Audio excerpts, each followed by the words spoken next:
Welcome to this presentation this evening, and I'm so excited to be part of the American Society of Dowsers annual convention this year. And this year, since we are virtual, I'm very happy to be inviting you to Dream Barn Hollow. And before we start, I just would like to honor and thank all of our divine assistants and our ancestors and our guides for connecting us here today. And I want to let you know that my name is Alice Harwood, and I feel that my mission and my purpose is to provide, hold space, and empower people to be and become more fully who they are.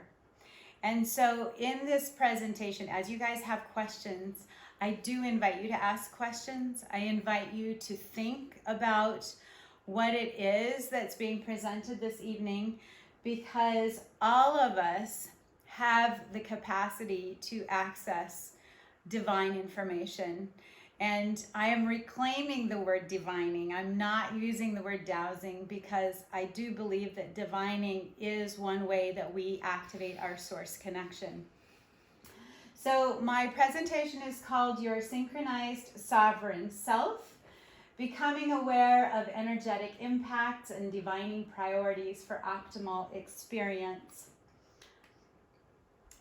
As we look at the definitions of sovereign, you can see that this is from the Merriam-Webster dictionary, superlative in quality, of the most exalted kind, having generalized curative powers, of an unqualified nature, having undisputed ascendancy, possessed of supreme power, unlimited in extent, enjoying autonomy, relating to, characteristic of, or benefiting or befitting a supreme ruler. So were any of those a surprise for you? I feel like some of those, when I read those, I was like, wow, that is really a magical, amazingly strong word. And synchronized is about having attained synchronization, coming together, coordinating, combining. So when we talk about your synchronized sovereign self, this is just recognizing that there are so many aspects of who you are that are wanting to come together to support your experience here on this planet at this time. When I was little, and I don't know how many of you guys went to Sunday school when you were little. I remember singing this little song about how I was a child of God. And I feel like what happens when you're a child of God and you grow up, right? All of a sudden you have a recognition that you are part of this divinity, right? And you are here as a creator. You are here to co-create your experience. This talk today is just an overview and discussion of how to use your own divining to align with your own divine connection. And these are some of the specific things that I personally have found useful and helpful during this time.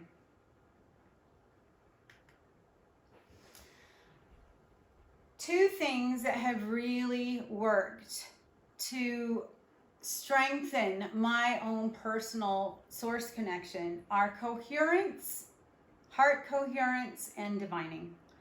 And I'm talking to you as diviners, which means that I'm trusting that you are all familiar with the divining process, right? Some of you have favorite tools. They're the divining rods that people work with, or pendulums. When you work with these tools, you're actually able to strengthen the connection that you have with the field, with the quantum field. And in that respect, you can become familiar with that feeling internally. When I started, I actually started as a deviceless dowser. And that's that aspect of knowing that your body is your divining tool, right? That's the simple way of connecting directly, saying body show me yes, and getting that little rock forward, or body show me no, and getting that little push back. That is often accompanied with the expansion in your heart space, right? Or a little gut clench in your stomach. It's literally saying no, get back, stand back when you get that no. So because you have the capacity to divine, and you recognize that you are a multidimensional being, there are some different things that you can take into consideration to navigate your daily experience.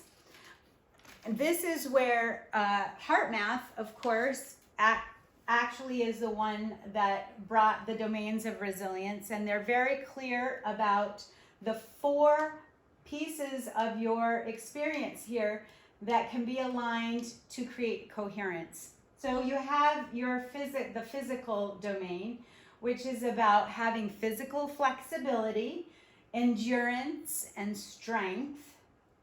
The mental domain, which is about mental flexibility, your attention span, your ability to focus, the very important capacity to incorporate multiple points of view, especially right now, that feels very relevant, right? Being able to see the whole picture. The emotional domain, which is about emotional flexibility, being able to maintain a positive outlook, understanding that you are responsible for creating self-regulation. And the spiritual domain, which is about spiritual flexibility, your commitment to values, and your tolerance of others' values and beliefs. So when we talk about using divining, it's a good habit to be able to wake up in the morning and then say, okay, which domain would be useful for me to focus on today? That is one way that you could start a day, saying, okay, is this where I spend a little time with the emotional domain? Oh yes, you get that yes. Or do I need to is it important for me to really get out there and do something physical today? Do I spend some time doing follow-up on mental activities? Do I connect with people in a mental capacity? Or is this just a day for me to be in nature, to really nurture that spiritual aspect of myself? But each one of those things you've outlined for those domains are like spiritual muscle building tools. Absolutely. So within spirit, you need those qualities, or you should endeavor to have those qualities if you're going to do spiritual dosing. Yes, and in fact, these are just some. These are just some of the ways that you can strengthen that domain, right? These are some of the ways that you can address what wants to come through. When we're talking about physical flexibility, for instance, and endurance and strength, you may get that while you're working in the garden, right? It may be something where it's like, this is a day to be out there and doing the heavy lifting and doing the physicality and really working your body, right? So whatever your intuition tells you is enough. This is what you're divining, right? What would be beneficial? How would it be beneficial for me to spend some time today? What needs some balance here? Because what we're talking about is we're talking about heart, right? We're talking about heart, consciousness, will, and body, right? And those are those 4 domains that really need to be in alignment to have the coherence, and that gives you, that strengthens your source connection. Also, there are the 12 chakras that I've written about in the past. If you're not familiar with this, then I do suggest to look into that for researching for yourself. It's been known that we have 7 chakras. In human design, Ra Uhuru talks about how we activated 9 chakras, and then over the last couple of years, it's shown up on my radar.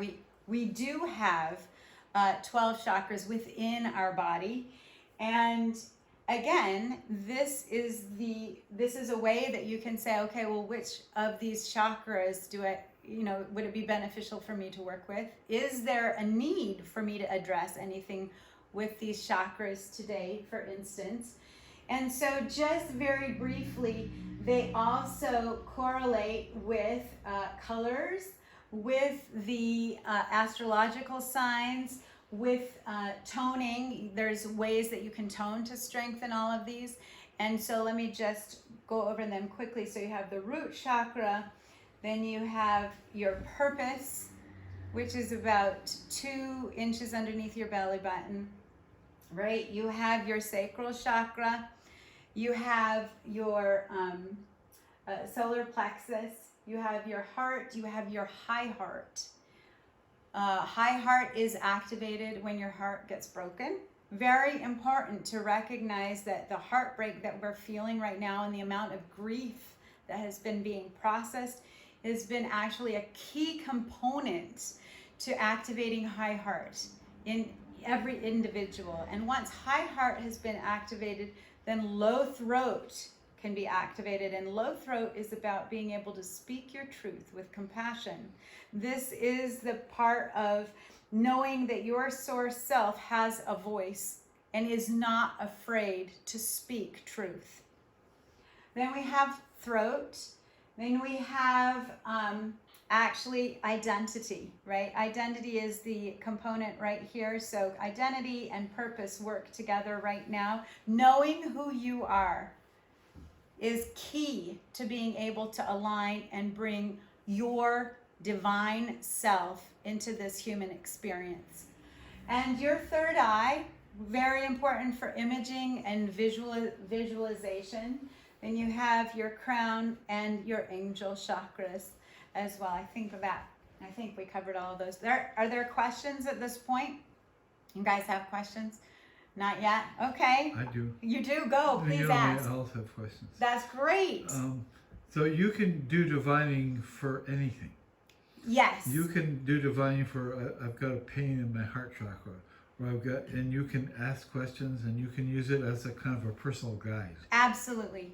And that's why, again, if you wake up in the morning and you have a certain ache and pain, right, that's when you start asking the questions to be able to narrow it and say, okay, well, is this pain related to one of the domains that would be helpful to be addressed? Is this pain related to one of the chakras that I need to spend some time and attention with? Is there a color that would help strengthen and alleviate or heal this? Is there a sound that I can make? Is there a particular action that I can take? Is it important for me to spend some time in nature? Do I need to hug a tree? Do I need to smell a flower?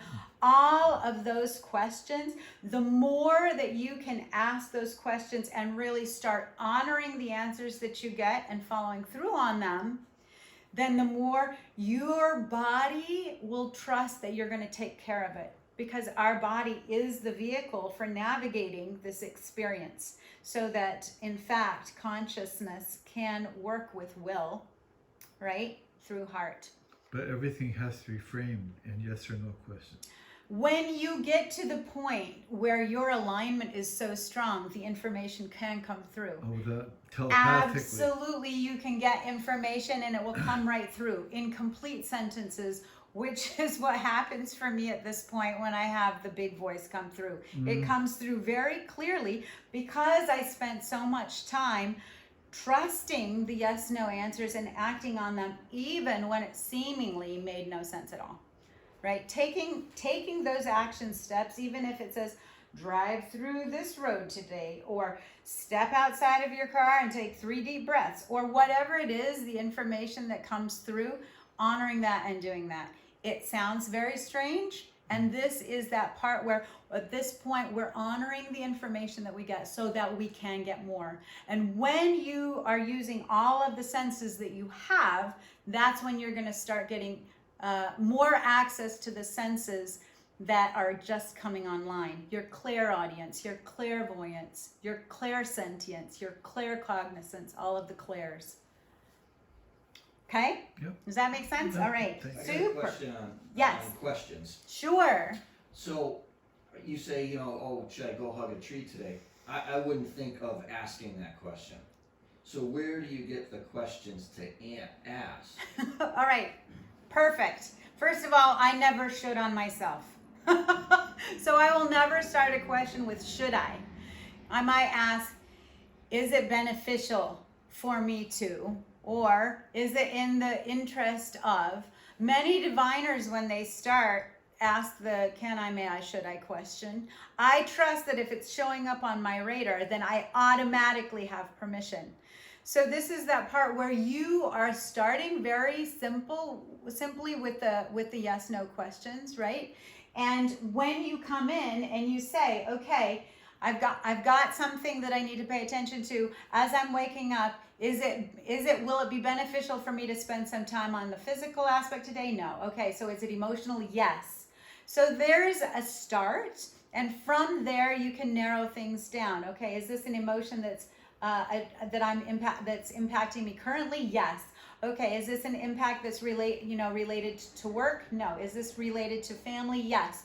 And as you kind of narrow things down, all of a sudden what you're doing is you're shaking yourself back and forth into this alignment where the information can come in, and you can all of a sudden get that, oh, I know what this is about, right? It's that aha, right, moment where then you feel the truth bumps, right? Then you get the body confirmation of, yes, it's exactly this conversation that you've been avoiding because you feel like it would be uncomfortable that really needs to take place, right? And so you are able to take action in that direction.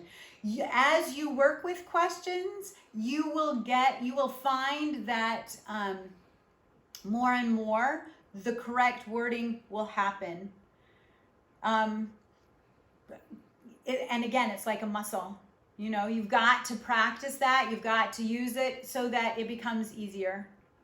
And as you work with others, because right now this is such an important time for working collaboratively, you will hear questions that wouldn't have shown up on your radar.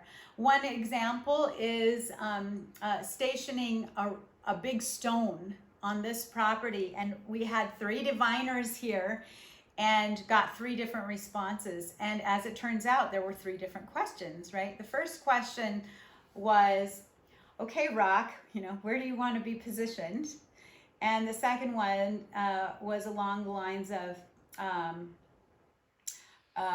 where would it be beneficial in the garden to place this stone, right? And the third one was, where would this stone best be positioned to magnify the beneficial energy for everything in this space, right? So 3 very different questions. And obviously, being able to work with 3 different people and hear the different questions, all of a sudden it's like, oh, definitely I want to magnify the beneficial energy of everything in this location. So I'm going to go with, the third answer. But that is a great question, and in your own phrasing of questions, you will start to understand and feel into that there's a better way of asking. So, good. That was a great question. And keep asking questions. Every and any kind of question is making room for information to come in. The minute we start making statements, we're saying we're full, right? But the question itself says, I'm open to receiving guidance. I'm open to receiving information. The minute I say something like, well, I don't know. Well, that's right. And you won't know. The minute you say, well, what else is possible? You're inviting that information to come in. All right. Let's see what was next. Okay. Another thing that has really been helpful for me has been human design. and the daily gate that we're in. Human design is the synthesis of the I Ching, the Kabbalah, the chakra system, astrology, and every single one of these incarnation crosses comes with personal dualities. It comes with an understanding of how we're led consciously and subconsciously in our own personal incarnation cross. This is where the stars were aligned, actually 3 months before we were even born. They say that it was formed at the time of birth. In fact, this design was put in place before you ended up. I believe it's 3 months before you ended up. The collective impact of the human design and the gene keys right now is really a great way of looking at how we work with others. It's a way of navigating our own experience here on the planet at this time, understanding our own strategy and authority, and understanding what energies the current human design gates are highlighting and activating.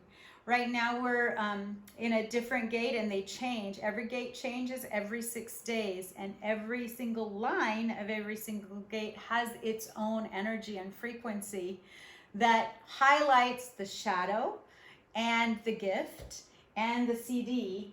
So there are shadows to each gate, and I would say too, this is such a beautiful opportunity to look at doing shadow work. Everything that we don't like about someone else is mirroring an aspect of ours to heal. And this is where, when you're willing to take responsibility for that, that's when you're able to understand your power, right? This shadow work is actually liberating some of the density and heaviness in your life so that you can actually have a greater experience of alignment and empowerment. So you have to kind of feel hate before you can feel love? Or feel evil or feel darkness before you can sense light? We certainly have contrast in the gates. There are, and that's the beauty, right? We came here to experience contrast. And I like to say that everything has its right place. In past presentations that I've done, I say, yes, if you have a pile of manure, it has its right place. I'm so grateful for that on my garden, right? Stimulating growth there. I don't want it on my chocolate pudding, right? So understanding, because, you know, manure on chocolate pudding, some people might say that's just evil, right? And that's because it's not in its right place. So recognizing that there are shadows that have played a role, then you can get to the point where you love your shadow and you move into acceptance of the role that it's played. And then you can actually release anything that's held within you with gratitude and appreciation, right? So one aspect of that, as a metaphor that I was given, was that of a deep sea diver going down to the depths of the bottom of the ocean, and they need these weights to get to the bottom of the ocean to be able to look around. And then when it's time to come up, you can drop the weight, right? It's played its role. You can't drop it all at once because you get the bends. And that's that part about being grateful along the way for everything that's taking place. That's why we have, is there something that would be helpful to clear? Again, if you're in a certain gate and you're very aware of what the shadow is, that's that part about, is there something in human design that would be beneficial for me to address today? Yes. Okay. Is it actually the shadow, or is it a part of this that is being mirrored and reflected to me around this? Yes. Okay. How do I need to go about clearing this? Is it including a color? Is it including a tone? Is it including, walk in nature? Again, there are different methods and tools that you can use for clearing. You will start to get information for yourself as you tune in to these different methods, skills. What are the gates telling me? There are 64 gates or 64 gene keys, And Richard Rudd did an amazing job taking the work of Ra Uhuru, who did the human design, and he took it to the next level with gene keys. This is, again, we move into a new gene key every 6 days, and he's written this with an awareness that every single gene key of which we move through, all 64 throughout the year. Is there like an astrological orientation to these gene keys? There is a component of that, absolutely, yes, right? And so you can use his book as an oracle, right, or a divining tool, where you say, okay, there's something that I need to address today, and just open it, and as you look down, you can say, oh, wow, look at this. I'm looking at the shadow of superficiality. You know, I open to this, and the repressive nature, which is being absent, and the reactive nature, which is hectic. And so this is something, a way that you're just asking for this to come to your consciousness. Additional guidance, kind of thing. Exactly. So bringing things to consciousness is one very key way of being able to address it, because what doesn't come to us as consciousness comes to us as fate, says Jung, right? And so we have, when you start delving into this, and you can divine, is this going to be really useful for me to do further work on this and become more aware of this? As you do that, then you're pulled into those components that are helpful for you. Again, using it in whatever way feels right to you. And it could be you wake up in the morning and, you know, just flip open the book, or you're actually receiving the information and following through on the lines of that particular day. All right, were there other questions? Are there other questions? I need to get a chair. Oh, yes, yes, please make sure that you're No, that's all comfortable. right. I just got this over. Yeah. My Perfect. back's starting to tell me to stand here. Right. Another thank you for paying attention to your physical domain. That's right. I'm just following the script. Making sure that you're comfortable is very important, and honoring the body, because the body is our vehicle for doing this work here at this time. All right, astrology. Of course, this to me is ancient and has been around for, you know, eons. And this is fascinating. Right now, we've moved into Ophiuchus, taking that into consideration. This is the 13th sign. This piece right now is bringing new information to light for all of us. The role that astrology plays is very different for everyone. You might simply be using the energies that are at play with the sun sign, which are the different elements, right? So you have the water element, the earth element, the air and fire. All of these different, all of the 12 astrological signs have their own characteristics of the elements, of the fixed pieces, the cardinal pieces, the mutable pieces, knowing when to utilize them to support whatever your decision making is can be very helpful. Again, it's up to you to divine and say, is astrology, would that be useful for me today in doing any of the work that I have planned on my to-do list? Or you might notice that the moon is completely void of course, and realize when the moon is void of course, nothing has a lasting impact. Right? Yes. So what is the 13th sign? Ophiuchus. But it isn't on there, of course. It is not on there. And in Okay. fact, the Native Americans knew that there were 13 moons. Yeah. And so there was a distinct honoring of those 13 moons that has been was changed. How does that link to the 13 moon Mayan calendar? It does, absolutely. And there are some people who believe that there is moving back into the divine feminine, as the odd numbers are feminine, and the male number, or the male is even the even numbers. So I'm still playing around with understanding this myself. Yes. I was just wondering where it might fit into the other signs, or what spot it might take up. Who knows? Great question. In fact, there have been books that were written specifically about this sign. If you're, as you're tuning in, if you get a strong response on this would be really beneficial for me to pursue information around this.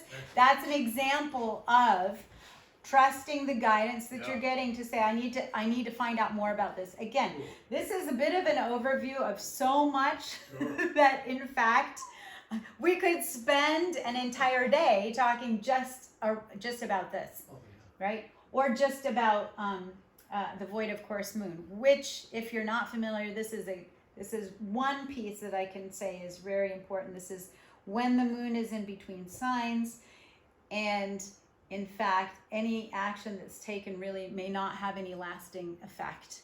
So that's something to consider. If you're not concerned about that, if you have an important conversation that you don't want to come back and bite you in the butt, that would be a good time to have that conversation, right? Supposedly, Nancy Reagan had President Reagan give very serious information during the moon being void of course. So it didn't have any kind of seriously lasting impact. I don't know if that's true, and certainly it feels like that would absolutely make sense. Which ones have been the most important for you? So far, all of these have had an impact, and again, this is... So there's no ranking, or there's no weight that you No. give one versus the other? No, and this is awareness of everything you need. right. And again, these are just some that have played a part this last year as I take into consideration where everything is, right? To say, okay, this is really important to take into account today. The fact that I'm not going to look to get anything serious done during these hours, where the moon is void, of course. Or now we're in an Aries moon, which means a lot of energy to get things started. Or now we're in a Virgo moon, which is all about cleaning up messes and being very meticulous. But this is all about the influence that the planetary positions have on people. Correct. That's correct.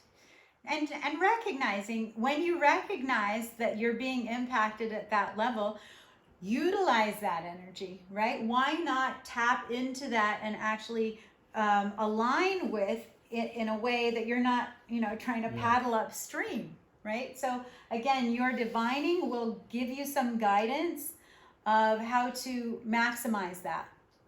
Great. All right.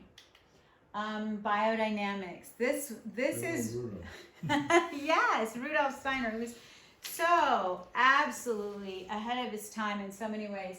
And I have a picture of this up here. I love this calendar. There are other calendars that you can get. This is Earth Haven, and for the East Coast, I believe they make one for the West Coast as well.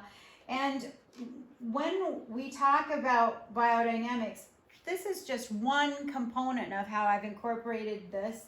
You can see that every single day has an element, right? So the question is it a root day? Is it a leaf day? Is it a fruit day? Is it a flower day? What does that mean? It means that those energies are highlighted by the way that the planets are lining, and all of the energies are coming together. So not only are you going to consider planting roots on a root day, you might consider eating roots on a root day. You might find that they taste better on their day. So beets, potatoes, carrots, right? Ginger, or salads, Brussels sprouts, cabbage, corn, fruit or zucchinis, tomatoes, and flowers like cauliflower and broccoli. There are gray days or gray periods of a day where it's not beneficial to actually plant anything. I would say fast during those days. Find other things to do in the garden like mulch, or spread manure, or do something else. But again, the biodynamics really is about learning how to navigate with the energies that are present so that you can maximize them. And numerology. This again, this is ancient. This is not necessarily about math. This is understanding that every number, just like every letter in the alphabet, has an energy and a frequency that it contains. So number 1 is about new beginnings. It's a number about the self. It's a unity number. Number 2 is the duality number, human versus the divine, some polarity. 3 is a catalyst number. It's about creativity, joy, and inner child energy. 4 is Mother Earth energy. It's the physical world. It's understanding or being based in structure. 5 is a very dynamic number. It's a number ruled in Mars in astrology. It's very fast. 6 is a sacred number. It's about communications. It's about harmony and balance and love. 7 is the number of divinity, wholeness, perfection, learning life. And 8 is the practical number. It's about structure. It's about manifestation. It's about getting business done. 9 is a number of completion. It's about being sensitive and psychic, and it's about humanitarianism. And 11, I left 11 up there. It's a master number and about illumination. And again, numerology is simply looking at the date, looking at the numbers in the date, looking at how they can be added together to form a single digit, which then gives you the underlying energy of the day. You can take that into account. You might look at numbers as guidance. If you're seeing numbers in front of you on a license plate, and you can say, oh, look at that. And it kind of hits you like a message, right, from the divine. Everything that you see is feedback from source. Everything that you see externally is a message for you to figure out how in alignment are you with yourself. But sometimes you can put that combination of numbers together more than one way. You know, I mean, if you take 2, 3, 4, 1, and people can get different combinations. So how do you determine what the real number? You divine. Okay. You divine, right? Is this number complete in and of itself? Yes. Or is this something for me to further reduce? Yes. My number is 17. If you ask yourself right now, what is my personal number? Do I have a personal number? Do I have a number that I know that is my number? Will I recognize it? And my guess is, if you've not asked yourself that question, and you do, and you sit in that moment of stillness, it will show up for you. My base number, when I look at the date of my birth, there are 8s, 8s, 8s, all through it there are 8s. And I live at 2868. That's another 3 8s. The last 4 digits of my phone number are 1717, which are more 8s, right? So there is a very clear to me that when I see 8s, that it's just like, pay attention. You know, you're being very practical. You're about manifesting. You're about recognizing that you're on your path. You're doing what needs to be done. You're getting things done. All right, and again, time and timing. This has been very, very fun to watch this year, how time and timing play a role. We're here in 3D having this very linear time, this linear experience, space and time. And because of that, we feel almost that there is an if-then sequence. If I do this now, then this will happen. And yet we're starting to understand that moving into 5D, this dimensional shift means everything is available in the now. Everything. So the concept of linear time is really changing. You have every single timeline available to you in this now moment.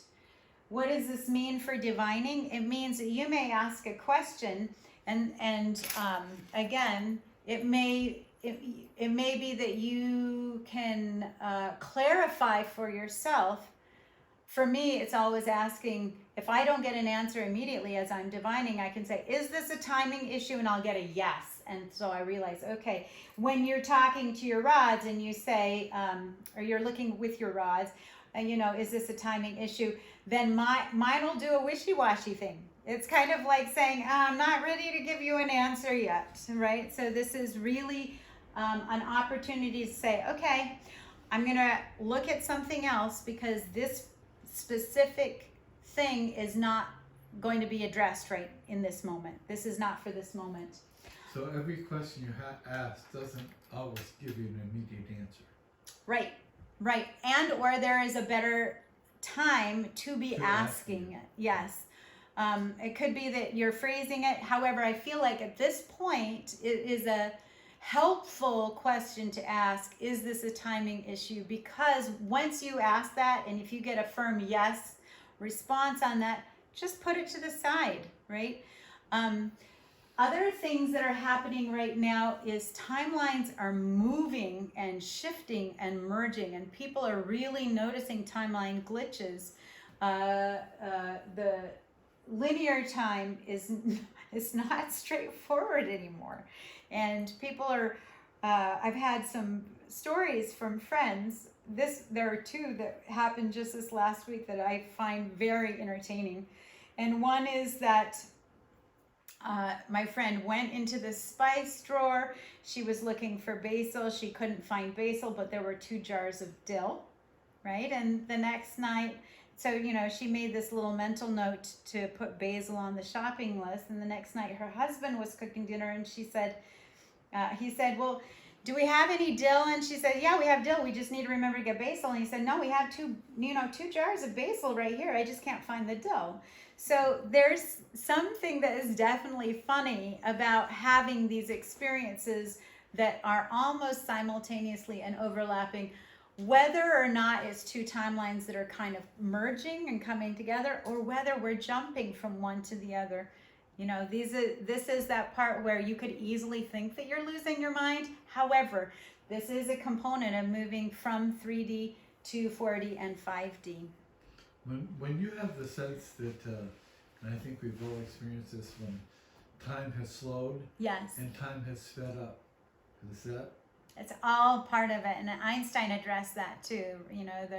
The relativity. To the speed. Right. Yeah. So, moving into your divine alignment and co-creatorship, right? That is another aspect of something that you can play with. Is saying, okay, I'm having so much fun right here in the here now. I want to stretch time to fully enjoy it, to fully immerse myself in this experience.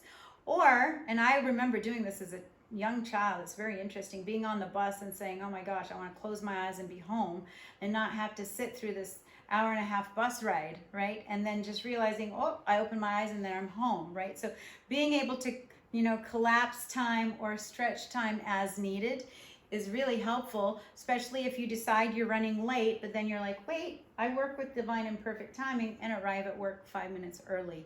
So fun ways to navigate, because right now all of this is up for shifts and changes. How does the polar shift fit into all of this? That is a great question for another presentation. Okay. That's one of those things that if we had another hour or 2 tonight, I might go into more detail. Again, this is us recognizing that we are a microcosm of the macrocosm, right? Like looking at this brain cell, this image of a brain cell right here, and then looking at the universe. I love Peter Russell talking about the global brain and really recognizing that every single one of us is necessary, because if we are here in this body, in this human body at this time, we are playing a role.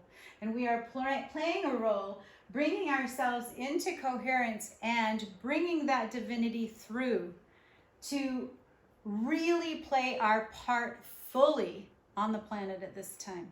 Right? We are the global brain together. We are the global heart. We are really working together to maximize our alignment and our potential here. So, what other questions might you have? That was a very rapid overview of so many different pieces, and so I want to leave you with a little bit of a chance to ask questions on anything that I brought this evening. Yes? Okay, so if you ask a question and you get that swivelly, well, my pendulum goes in a circle. Could it possibly be that I worded the question incorrectly, and try again? Certainly you can have agreements with your pendulum. Certainly you can do that. You can, because you are in charge of programming your pendulum. And so there is a component, and so I'd like to tip my hat to Brandon Day, fellow diviner, right? Who says that for him, he aligns his pendulum to the inner child, to the sacred heart, and to the higher self.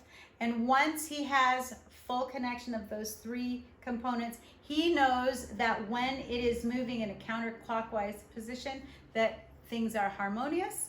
And if it's clockwise, that it's disharmonious. I like to remember that if I have a question again, that I'm not getting clarity, then I remember to ask, is it a timeline? You know, is this a timing question? Is this a timeline question? Would it be better to be asking about this later? And then you can also ask, you know, if you're not getting a response, ask, is there a better way for me to word this?